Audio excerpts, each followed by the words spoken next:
הרינו מקשרים עצמנו לכל הצדיקים האמיתיים שבדורנו ולכל הצדיקים האמיתיים שאוכלי עפר קדושים אשר בארץ הם ובבחן רבנו הקדוש צדיק יסוד עולם נחמן נובע מקור חוכמה רבנו נחמן מפגל בן שמחה נחמן מאומן זכותו תגן עלינו ועל כל ישראל אמן.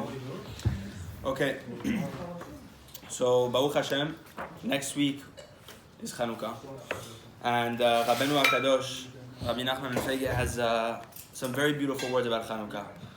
It's very, very deep, and it can go in many different approaches, many different ways, and Rabbeinu's derech on the inyan of Chanukah is very, very special. But there is something unique that I wanted to talk about, one specific approach I wanted to look at, which was very, very precise, and I thought that we can definitely take it.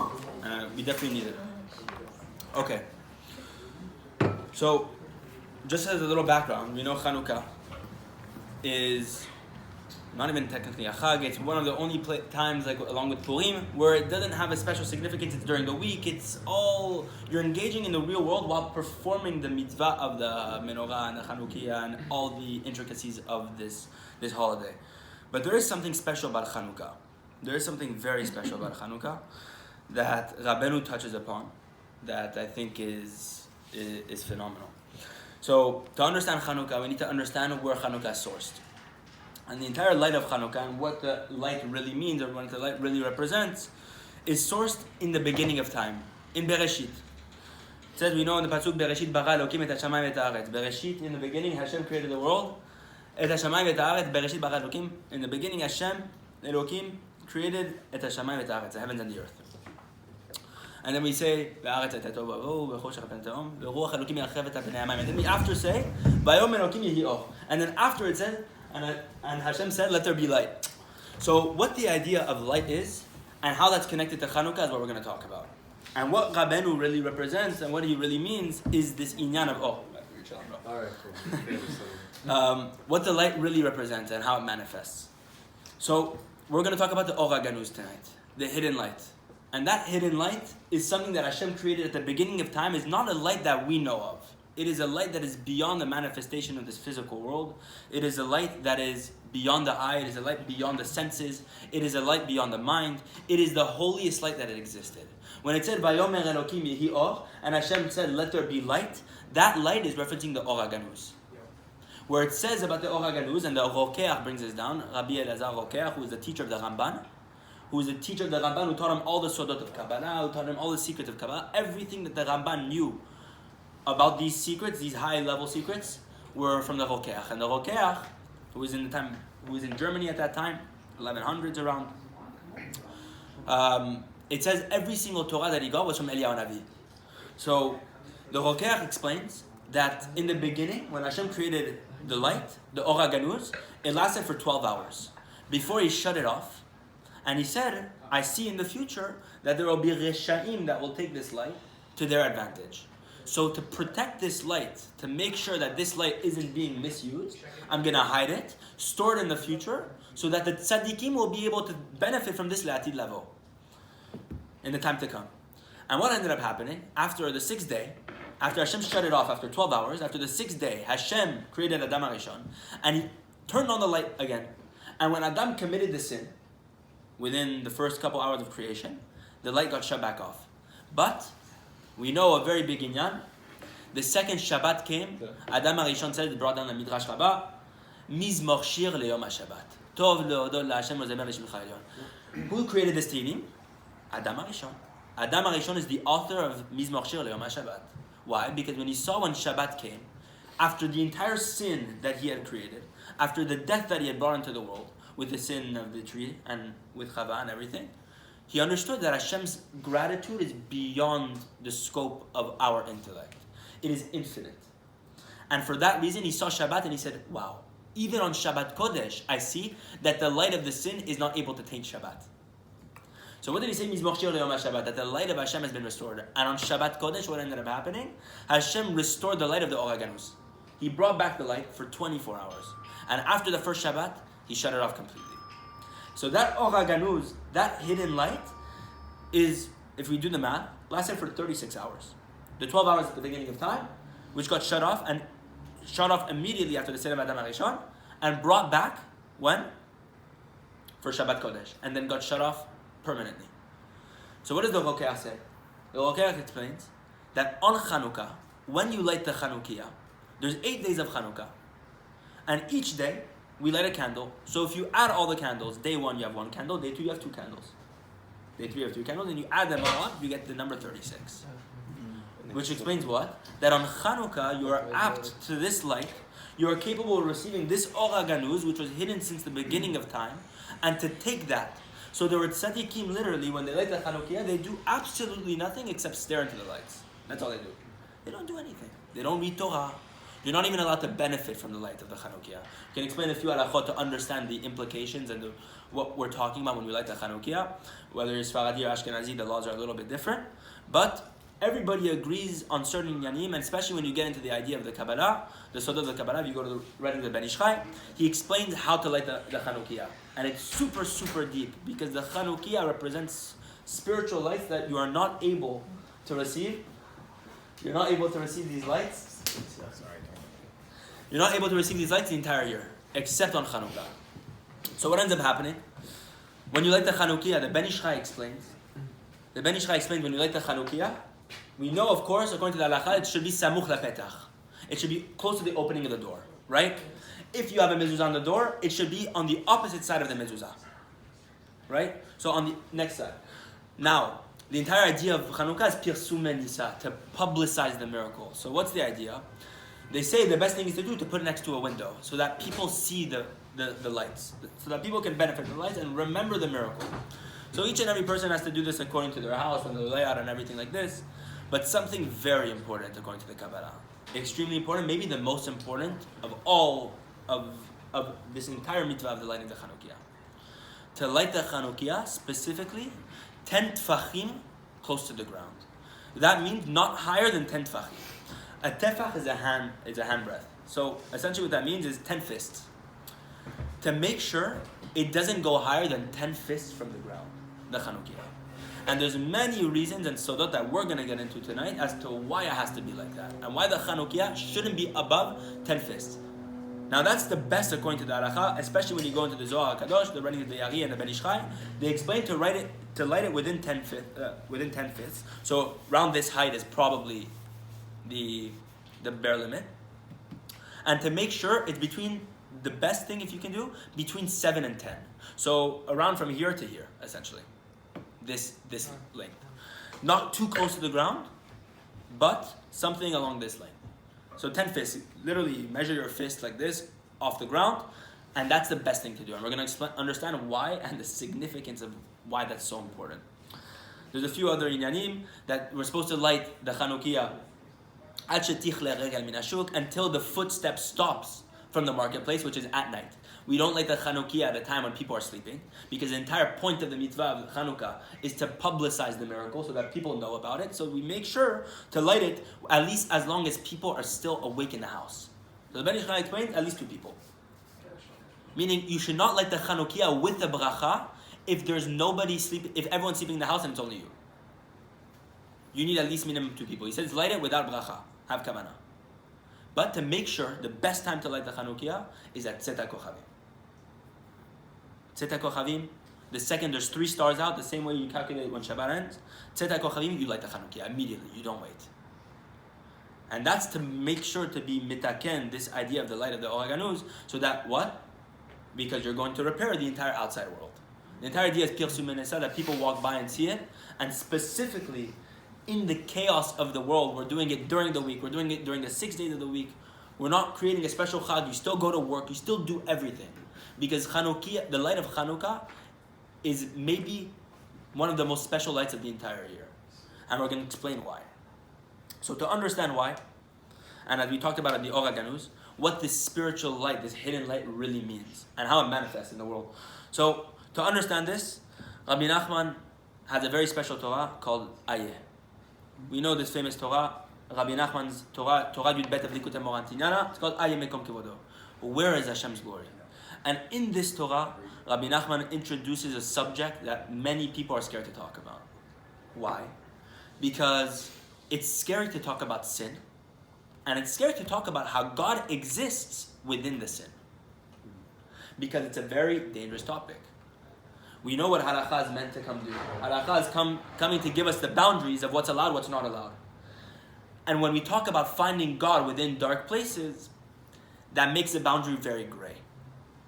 In this Torah of Likutei Moharan, Torah Yud Bet of Likutei Moharan II, the second volume of Likutei Moharan, the 12th lesson, Rabbi נחman explains a subject that nobody has ever spoken about. It is a chidush asum v'nifla. Look at this.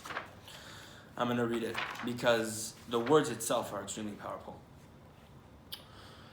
So to introduce this idea, we know that what? That Hashem Yitbarach says in Yeshaya, Uchvodi le'acher lo eten. I will not give my kavod, my glory, my honor to the other one. Which means what? I will not give my kavod to that which does not represent my ideas, that which does not represent my Torah and mitzvot. To acher. Who also is called acher? Elisha ben Avuya in the Gemara. There was a very big tzaddik in the Gemara, whose name was Elisha ben Avuya, who was at the time of Rabbi Akiva, and all these great tzaddikim, who went into some sort of spiritual elevation with Rabbi Akiva, Ben Zoma, and Ben Azai, with three other very big tzaddikim, and came out and came completely denying God. After he had seen Hashem and the angels with his own face, he came and completely denied Hashem. He brought down the story in the Gemara Chagigah, Daf Yudalet over there, the entire story of Arba'a Nichnesu lePardes. 4 people entered Pardes. 4 people entered what we call this orchard, this spiritual paradise. And over there, Elisha ben Avuya comes out, completely being kofer b'Torah. It says, kitzet banetiyot. He cut off the trees. He cut off the planting. Everything he had learned, he had completely denied. And that's after seeing the angels and seeing Hashem's presence. So what does it say over there? Shuvu banim shovevim chutz me'acher. What did it say? Acher, when Rabbi Meir Balanes, who was the student of Acher, Rabbi Meir Balanes, the greatest Tana, the Tana Kama, the person who we say in the Mishnah, when it doesn't give an opinion, we know it goes directly to Rabbi Meir Balanes. That's to show you the greatness of Rabbi Meir Balanes. It says that when we don't paskin like Rabbi Meir Balanes, when we don't follow Rabbi Meir Balanes, he was so great, it's because we don't go to the kavanah of Rabbi Meir. His kavanah was so high, nobody understands him, and that's why we cannot give the halacha like him. That's how high it is. He was never wrong. It's just nobody understood him. So what's the idea? Rabbi Meir Balanes, who was a student of Elisha ben Avuya, who learned his entire Torah from Elisha ben Avuya, came to Acher, who was later known as Acher, and said, do teshuvah. Rabbi, do teshuvah. And Acher looks at him and he says, I can't, because when I went up there, I heard the phrase, I heard from behind the curtain, I heard a bat kol come and say, Hashem's voice come and say, Shuvu banim shoverim chutz me'acher. Everyone, all my wayward children, all my children who are far away from me, can return except for Acher. So Acher took that as very big discouragement that he never did teshuvah. Until we know the story, Rabbi Meir Balanes passed away to come repair Acher. And how he brought Acher from Gehinnom into Gan Eden. That's not a story we're going to talk about. But what do we see here? Hashem, when he wants to reference something that he does not agree with, or he wants to reference something to separate something, he calls it Acher. Meaning Hashem's kavod, Hashem's glory cannot be associated with what we call Acher, which literally means the other one. That which is not for me. So what is Acher? It means something against Hashem's ratzon, against Hashem's will, against Hashem's desire. Which means something like this. It says in Yeshaya, Uchvodi le'acher lo eten. I will not give my kavod to the other one. So what does that mean? That Hashem's kavod has a limit. Hashem's glory has a specific place it can only go to. Meaning, you can only find Hashem in the place where he decrees. But in the place that we're going to call Acher, he does not exist. And what are we going to call Acher? Well, Rabbi נחman explains, Mekomot hamtunafim ve'batei avodah zarah. Places which go against Hashem's belief in the Torah, meaning atheism, what we are going to call avodah zarah, idol worship, anything that goes contrary to the Torah and the mitzvot, that's one thing that's called acher, meaning what? That Hashem's kavod cannot exist in that place. And the second place where Hashem's kavod does not exist, Hashem's glory does not exist, is bateniuf, essentially places of sexual immorality. Those are the 2 filthiest places that exist in the world. And Hashem's glory cannot exist there. But sorry, can you repeat both those places again? So places of idol worship, meaning things that go contrary to belief in God. And the second thing is places of immorality, debauchery, things like this. Vegas. Huh? Vegas. Yes, basically. But be specific. more specific, more precisely evil. God. Things that happen in me. Exactly. But why is that? Because Hashem's kavod cannot be associated with pure sin. But Rabbi נחman asks a question. We know the famous pasuk in Yeshaya, Ki melo chol haaretz kevodo. Hashem's glory fills the entire earth. And aretz, literally, if you translate aretz, earth, aretz comes from the word artziut. You know what artziut means? It means gashmiut. It means physicality. That which is material. Which literally means, Ki melo chol haaretz kevodo. Hashem's glory fills everything which is physical, material. Which means there's a contradiction here. Hashem says in one place, his kavod cannot go to that place, meaning there's a limit to his kavod. In another place, it's saying, no, there's no limit to his kavod. Hashem's kavod is willing to go to the place which is atziut, which is extremely physical, extremely material, and even filthy. So what's the answer? So Rabbi נחman says, to understand this, you have to understand. We know the famous phrase in Pirkei Avot, Ba'asara ma'amarot nivra olam. With 10 sayings, the world was created. Hashem created the world with 10 sayings. Vayomer Elokim yehi or. Vayomer Elokim yehi rakia betoch hamayim. Vayomer Elokim na. Hashem says in Bereshit 10 Vayomers. But actually, precisely if you look, the Zohar asks this question. There's only 9. You only see 9 Vayomer Elokim. So where's the 10th? You know what Rabbi נחman says? He brings the Zohar Kadosh. He brings what Rabbi Shimon Bar Yochai writes. Bereshit is the 10th saying. The first word of the Torah, Bereshit. But what are we calling Bereshit? Bereshit ma'amar satur. Bereshit is the hidden saying. It is the concealed saying. It's not nigle, it's not revealed. It is hidden. So Rabbi נחman elaborates. Each saying has associated with it a certain type of kavod. How do we know this? It says in the pasuk, Ubhechalo kulo omer kavod. In Tehillim. In his chamber, everyone screams glory. When we come to Hashem's chamber, everyone's going to proclaim Hashem's glory. Because Hashem is king. But what does Rabbi נחman translate it as? Ubhechalo kulo omer, meaning kol amira, every single saying, kavod, has kavod in it. Meaning every single time Hashem says vayomer, there's a specific kavod that's associated with it. So when Hashem says vayomer Elokim yehi or, God said let there be light, what essentially he's saying, my kavod, within the word, within the phrase vayomer Elokim yehi or, can go to a certain place. And that's where it stops. Then the next kavod starts at that place and ends at another place. That's why there's kavod within animals, there's kavod within human beings, there's kavod within this wine bottle, there's kavod within this table.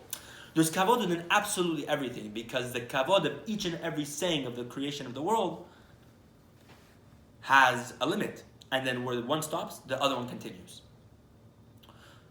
And this is all associated with God's 10 attributes, the 10 sfirot. So I know we're getting into the Kabbalah a little bit, but just to introduce the topic. We know there's 10 almost emanations of Hashem, through which Hashem draws down things into this world. 10 different attributes we can say of Hashem. It's not the right word, attributes, but 10 different ways in which Hashem manifests His light.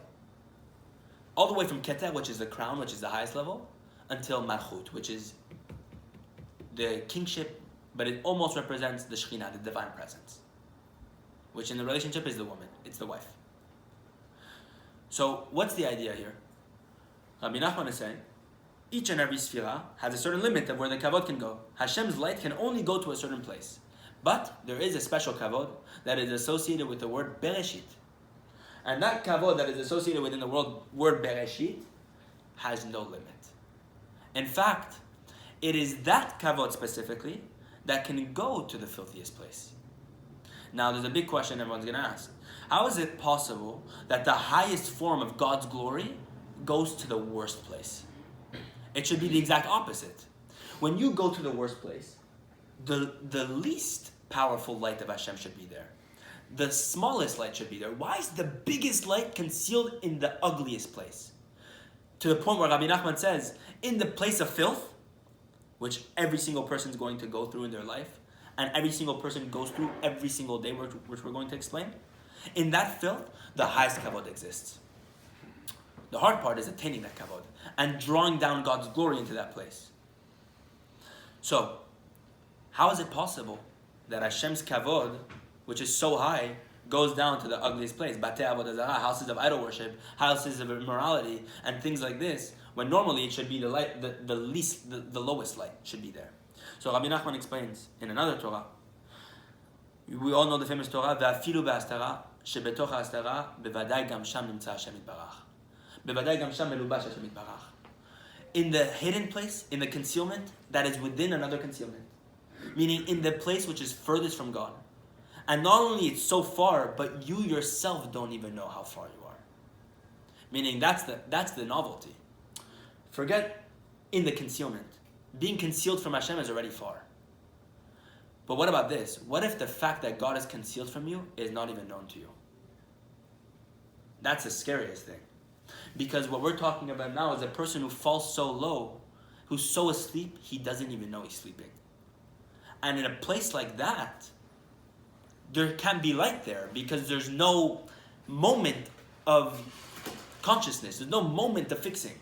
So how is it even possible to tap into the light of Hashem in a place where not only it's concealed, but the fact that God is concealed from you is concealed from you. Meaning, you don't even realize Hashem is not even close to you. You're not even asking yourself consciously, where is God? But yet Rabbi נחman comes to give us a chidush. Bevadai gam sham. It is certain that Hashem is there, that He's enclosed over there. Why do they need to say bevadai? It is certain. Because Rabbi נחman is saying, it has to be. It's more certain than all the other ones. You know why? Because the light of Hashem Yitbarach goes to all places. But one thing specifically is that in that place, in the place that is so far from Hashem, it is filled with evil. It's filled with klipot, what we call evil forces. Things that aren't holy. And in that place, if a low-level light were to be there, immediately the evil forces are to grab onto that light. Because it's so present, the evil is so present, the light of Hashem cannot be revealed there. It can only be concealed from a very, very high place. And the higher it is, the more concealed it is, to make sure that the wrong people aren't touching it. Right? So now we understand why it says in the Midrash, in the Gemara, that Hashem hid the hidden light at the beginning of time from the world. Because He knew that later, the Resha'im would use it to their advantage. And He wanted to make sure that didn't happen, so He hid it. So now we understand what? Within each and every saying, there's a specific type of kavod. And within the 10th saying, or within the first saying we're going to call, which is the highest of them all, Bereshit, is the highest kavod of all of them. It's what we call the kavod of Ayeh Mekom Kevodo. The glory of Hashem, which is called where? It's called where? And you know why it's called where? It's because it cannot be revealed. It can't be, oh, this is Hashem's kavod here. It has to be a question. It has to be concealed. Because if it was revealed, the evil forces would grab onto that light immediately, and there would be no way to get out from there. So what happens? In that concealed place, where there's so many garments of evil and evil surrounding the holiness, Hashem can only put such a high light there that can't be tainted no matter what. And that light is what we're calling Bereshit Ma'amar Satum. Bereshit, the hidden saying. The light of what we call Ayeh Mekom Kevodo. So, Rabbi נחman explains like this. We know in the Pasuk, Hashem says, I will not give my kavod to the other one. And He also says, I will give, my kavod fills the entire earth. So what's the answer? He says like this. This kavod, this glory associated with the hidden saying, the saying of Bereshit, is so lofty and so high. Satum v'ne'elam. He's saying it's so lofty, it's concealed from the world. So what did he say? It's concealed to the utmost concealment, to the highest possible concealment. There's so many garments surrounding this light to make sure nobody touches it. And it's from there that those people who fall into the filthy places receive their life. Why? Because for something to live, it has to have holiness. It has to. Everything that exists, even filthy, ugly, disgusting things, has to have some level and spark of holiness for it to survive. It has to. Because we know according to the Ayeh Kadosh, according to the Arizal, he writes that there's no possible thing in the world, even Haman himself, which is Amalek, which we're forced to destroy and to uproot to the highest degree, even Haman himself has a specific light that we need to retrieve. even Haman, Amalek, even that which is the filthiest place, the filth of Tumah has, which means even the filthy places that we're mentioning, which kavod, Hashem's kavod is promised not to go there.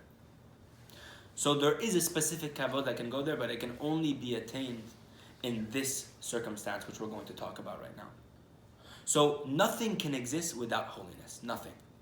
What happens though?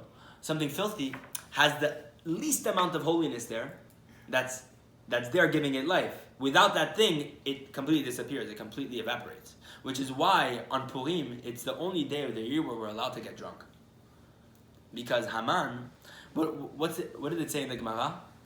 Chayav adam nipsume beporia ad lo yada, until he does not know. A person must get drunk on Purim until he does not know the difference between arur, cursed is, I'm not going to say because I'm conscious while I'm doing it, cursed is the holy one, and then blessed is the evil one, right?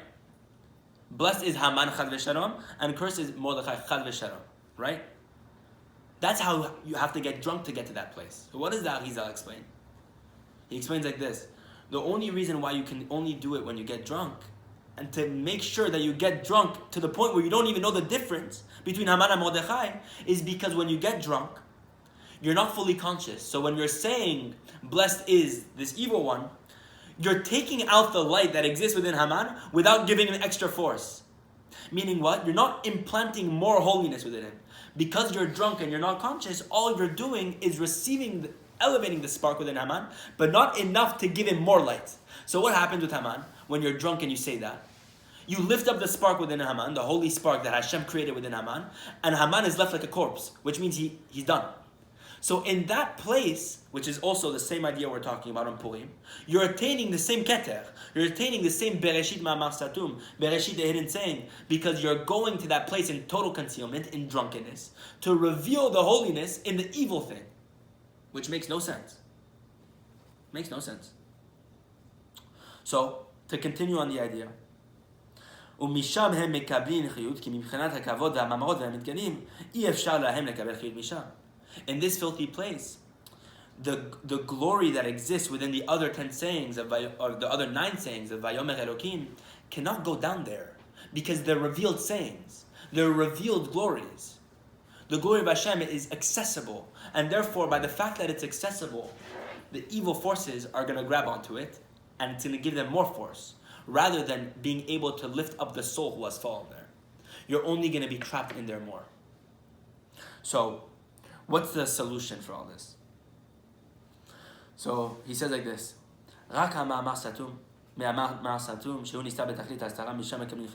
it's only from that hidden saying, that concealed saying, which is concealed to the utmost degree, from there can those filthy places receive life. This thing is impossible to understand. Don't try to understand it. It's forbidden to even try to think about this. Because a person is going to say now, let me fall there, God forbid, to retrieve that light. Let me go somewhere evil and filthy to retrieve that light. Rabbi נחman saying, if you do that, you'll never attain it, because the entire point is when a person falls there against his will. So, what is it? What's the solution? Therefore, when a person falls, God forbid, into those places, meaning those filthy places. So what does Rabbi נחman define filthy places as? He falls into doubts, he falls into questions, he falls into great confusion about God and His existence, and all these things that we're supposed to believe in, and he falls into great confusion as to how Hashem is treating him when he's supposed to pay rent at the end of the month and he can't pay rent, or how the fact that Hashem is doing this to his family, chad v'shalom, he finds someone, this person, chad v'shalom, that's sick, or this problem happens to you, or this thing or that thing, and you ask Hashem, why? You know what that is? The filthy place. Because the Jew is never supposed to go there with his emunah. And that is where Hashem says, my glory cannot go there.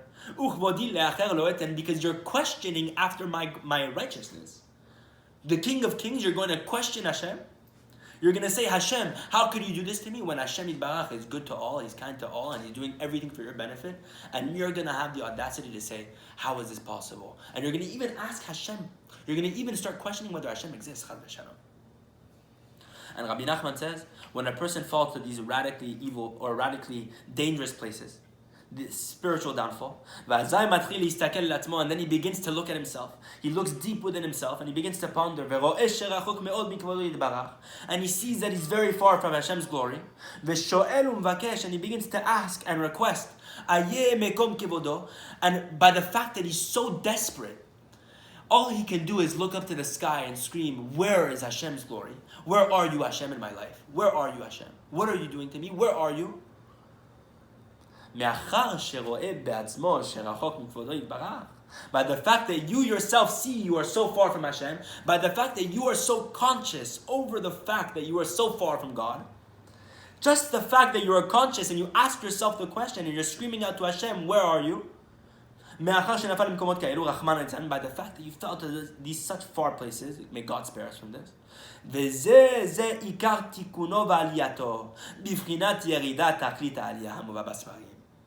The fact that you ask the question, where are you, Hashem, is in itself the reparation of the entire fall. It is in fact the tikkun and the ascent of everything you just went through. It is what we call yerida tachlit ha'aliyah. The fall is for the purpose of the ascent. For a person to get to the next level, you have to fall first. And in that fall, Hashem is asking one simple thing. Search. Search for me. Search for me truthfully. Because that's how Rabbi נחman introduces the lesson. If you want to find that light, if you want to find that spiritual Bereshit Mamar Satum light, that light that only exists within the filthy place, the highest light of all of them, you have to search. And your searching must be in the place where you never give up. Because the person who gives up, when is he going to give up most likely? In the worst place. So if you don't understand that you can't give up, you're never going to start searching. That's why Rabbi נחman says, "En shum yehush ba'olam klal." Because the person who falls into despair, there's no such thing as despair in the world at all, he says, right? There's no such thing as giving up, as giving in. Because a person who falls into despair stops searching. And then all your falls can never be repaired. Can never be repaired. Never. Now we're going to understand what it has to do with Chanukah. Because the entire light of Chanukah is all this. It's all this. And who's the one who performs this job? Because the truth is, we're not the ones doing it. If we think we are capable of retrieving that hidden light, the Or Haganuz, which is the Bereshit Ma'amar Satum now we're saying, the hidden light, which Hashem said, right? I'm going to hide this light because I see the Reshaim are going to use it in the future. What does that mean? I'm hiding this light because I see the Reshaim, when they fulfill this, are going to use it in the future. Because the only light that can bring them vitality in that filthy place is the Or Haganuz, which is the light of the concealed saying. Meaning what? Hashem's saying, I'm going to hide this light because it cannot be revealed. So that what? Now that it's hidden, the Reshaim can use it in the future. Now we understand the Chidush of the Gemara. Meaning Rabbi נחman is saying, that light is only attainable when it's hidden. When the entire world tells you you can't come back. So what was Hashem telling Acher when Hashem told Acher, everyone return except for Acher? Exactly this. Because I cannot reveal to Acher, Hashem is saying, I cannot reveal to Acher the fact that he can do teshuvah.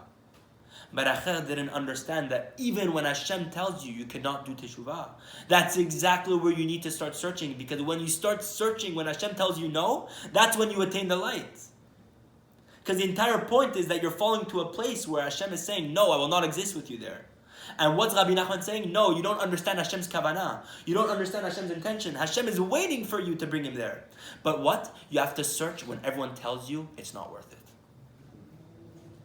And what that means is, when the entire world tells you that what you're doing is wrong, and you fall into confusion over where the emet is, and every person goes through this in their life. Whether it's finding a wife, whether it's finding the emet, whether it's finding this or that. You have to search and to go through the filthy place and to find Hashem there. But the only way you're going to do that is if you build the kelim, build the vessel to never give up. Because if you're going to give up, you're never going to attain that hidden light. Because that hidden light can only be attained for a person who's rock hard in their ratzon. Who's rock hard in their willpower and their desire. To search for Hashem no matter what. To search for Hashem even if Hashem himself tells you no. So where do we go with this? Look at this. Ki Ayeh mekom kevodo. When a person asks, where is the place of God's glory? Ayeh, where is Hashem's glory? Ze bechinat hakavod elyon shel ha'ma'amar ha'elyon. This is the kavod, the supernal kavod of the supernal saying, which we're saying is Bereshit ma'amar satum. Dano ma'amar satum Bereshit kana shemisham nimshach chiyut ha'mkamot ha'elu. That from that place, the light of Hashem is existing there. That the light of Hashem is existing only in that place.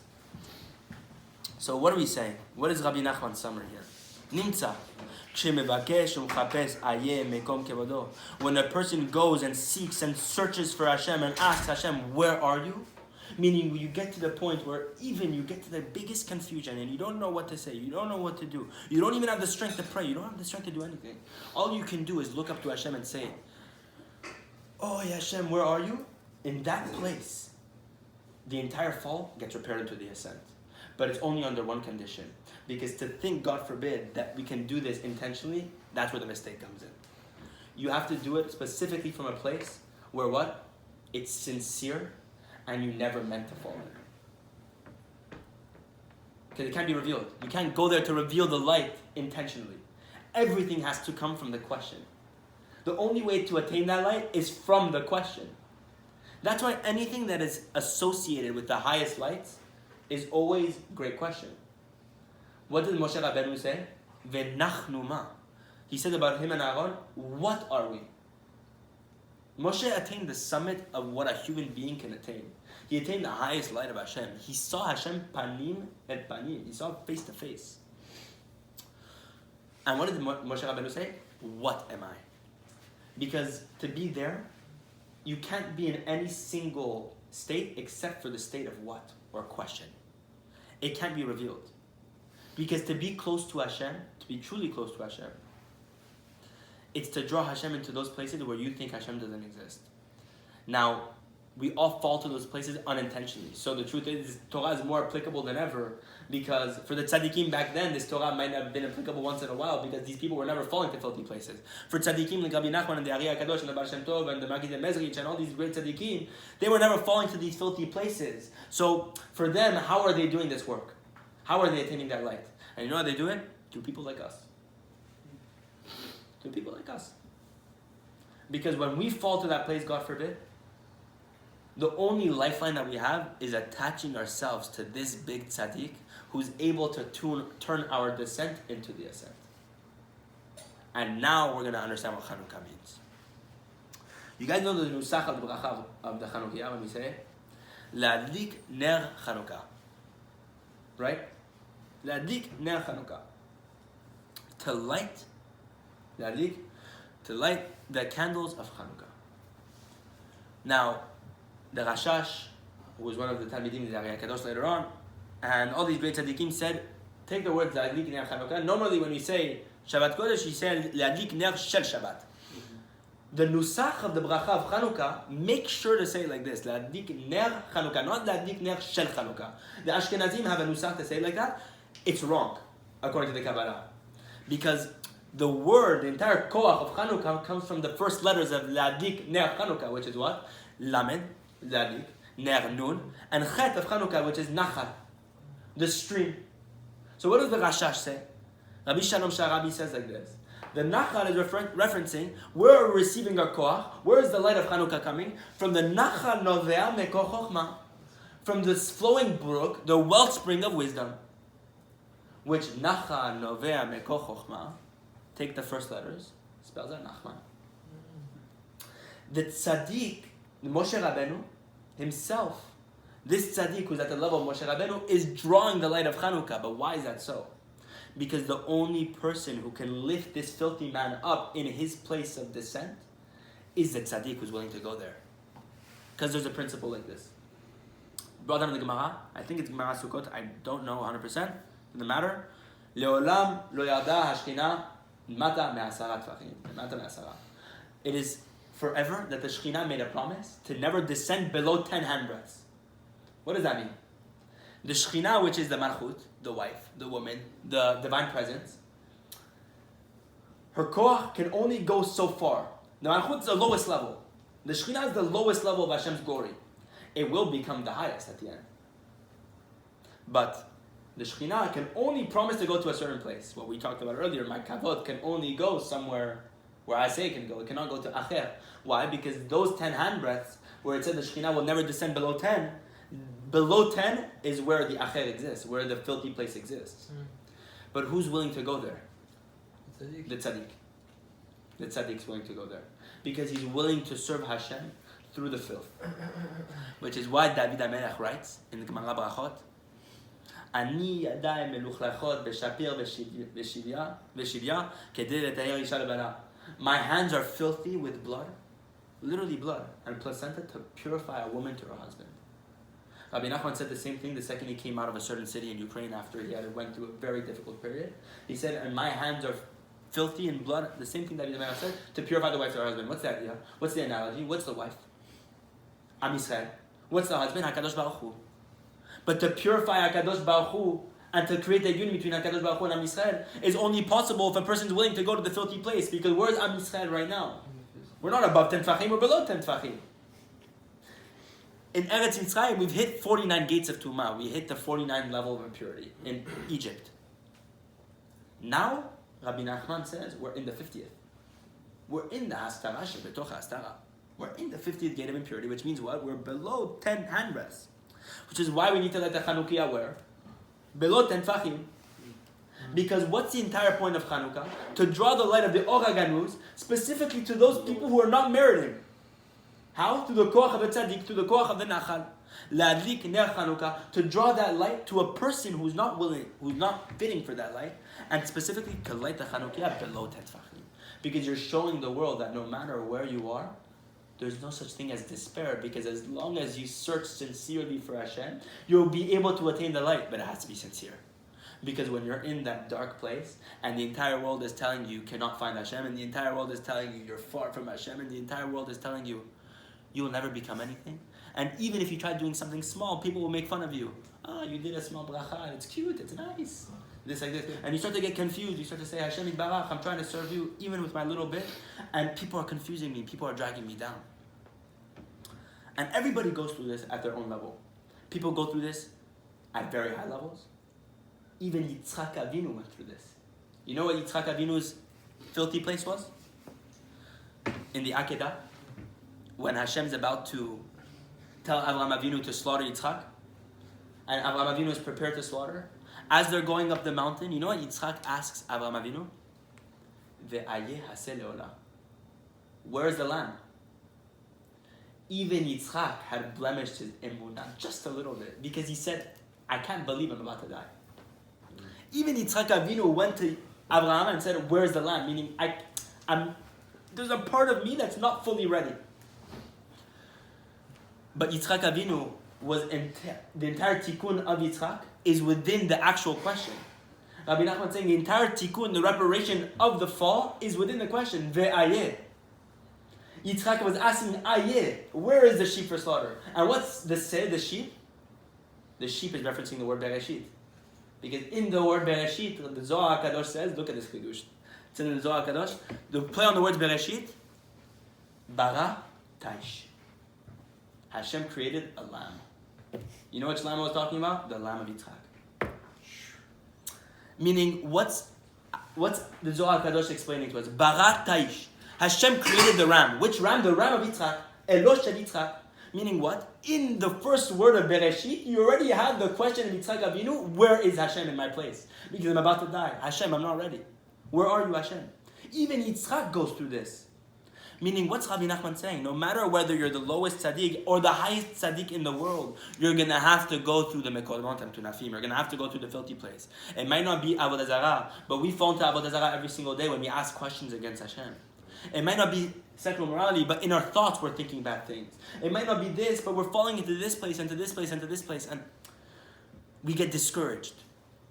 But the only way we'll survive in this place is if we hold on to ourselves onto the big tzaddik, who says what? There's no such thing as despair. Because this big tzaddik is willing to go to that filthy place to lift you up no matter what, and to say, I got you. Chazak ve'emat ba'avodatcha. Stay strong and courageous in your service.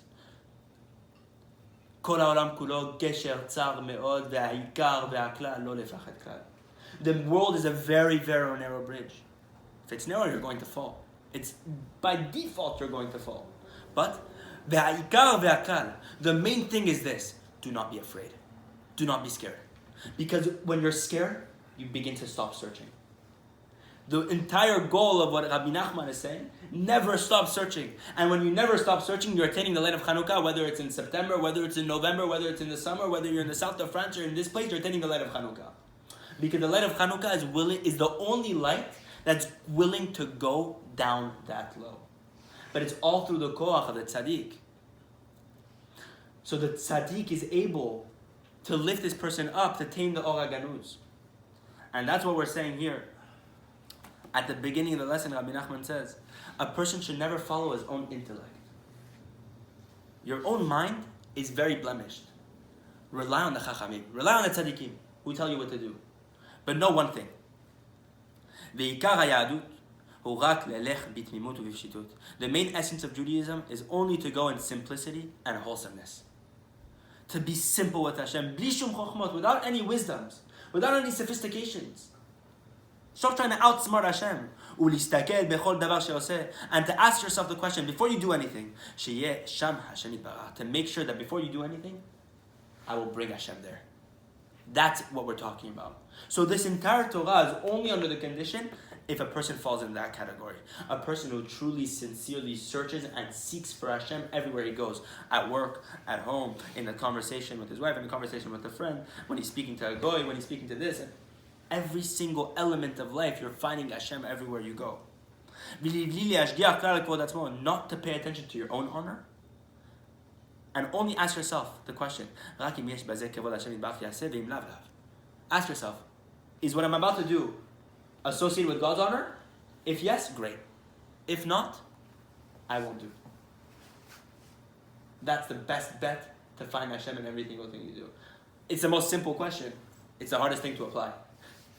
Because we want to do many things for Hashem's honor. We want to know, okay, it says in the halakha to do like this, but sometimes we don't do it properly. It says in the halakha to do netilat yadayim the way you're supposed to. Sometimes we don't do it because we get lazy, we're hungry. Okay. So, it means constantly searching and trying and doing and asking yourself. And even if you know that you're not doing it for the kavod of Hashem, at least be conscious that you're not doing it. And say, Hashem, I want to do it for your kavod, even though I can't get there. That's what we're talking about here. So that's what Rabbi נחman is saying. When a person still falls into very great depths and doubts and great descents, and he falls into doubts and questions on Hashem, nonetheless, the fall and the descent is all for the purpose of rising up even higher. So that's what Chanukah is coming to teach us. That the Shekhinah now on Chanukah, next Wednesday night, is going to go down below 10 tefachim. But that means to put in the effort to bring Hashem into that place and to bring the tzaddik too. Because only the tzaddik is going to go there. To attach yourself to the tzaddik and to say, look, Rabbeinu, Rabbi Shimon Bar Yochai, Rabbi נחman, the Ayeh HaKadosh, I'm attaching myself to you now in this place. Moshe Rabbeinu, I'm attaching myself to you now in this place. That even if I fall to this place, get me out of here. That I should search for Hashem no matter where I go. I go to this place, I didn't expecting it to look like this. I still search for Hashem. I'm able to read one Tehillim in the craziness of work. I go to work, everything's going not well, but you know what? I'll still look up to the sky. There was once a student of the Noam Elimelech, this very big tzaddik. The Noam Elimelech was a student of Baal Shem Tov. A tzaddik, we shouldn't even speak about him, he's that big. It would be a dishonor to speak about him. The Noam Elimelech. Him and his brother Rabbi Zusha were very big tzaddikim, two of the biggest chassidim. They're known to be the two holy brothers. These tzaddikim put themselves into exile over the sins of the generation.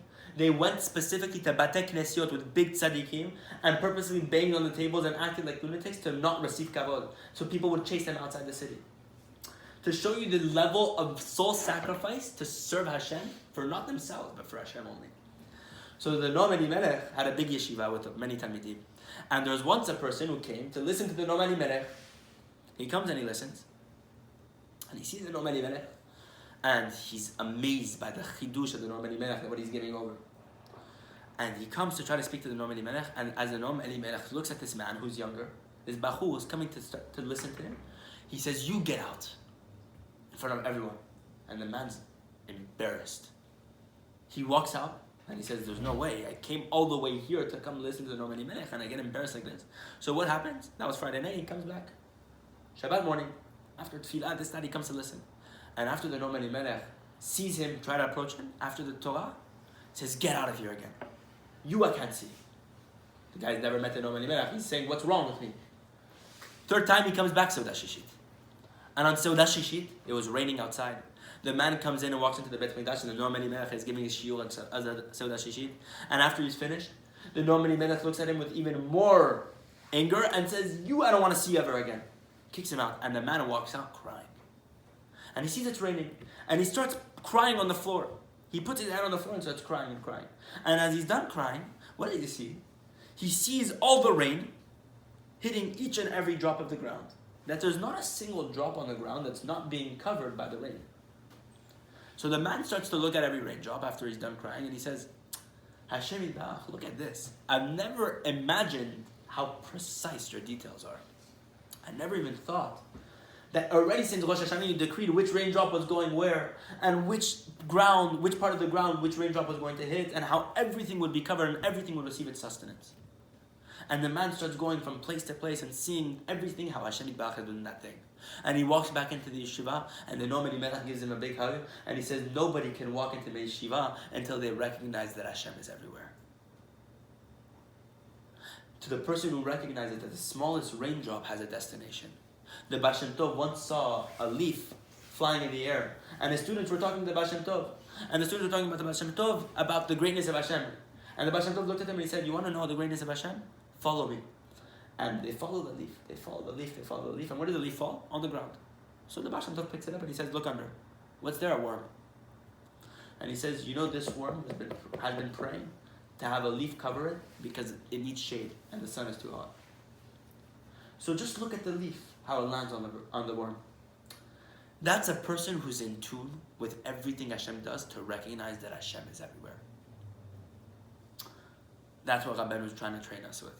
That's the entire idea of Chanukah. To recognize that the light of Chanukah, there's no limit. That's why the Or Haganuz is present on the light of Chanukah. During these 8 days. These 8 days you have the ability to change the entire seal of Rosh Hashanah. We don't even realize how far the light of Chanukah goes, that a person's able to search for Hashem from every place. But to do that, you have to be one thing, and that's sincere. You have to be sincere. You have to be truthful, and you have to serve Hashem with your heart, and to serve Hashem with truth, and to not do it for your own honor. To really try to serve Hashem to the best of your ability because Hashem says so. So, I hope, Bezrat Hashem, in the merit of this Torah, that when the light of Chanukah comes, we should be able to draw that light of Hashem into those filthy places, when we happen to find ourselves there, God forbid, and to be with Hashem in every single place, because that's the most important thing. Amen. So if you guys have any inyanim and stuff like that, ideas, whatever, si vous avez des questions et tout, avec plaisir, whatever, mais sinon, Bezrat Hashem. Voilà. Tu vois, des discussions.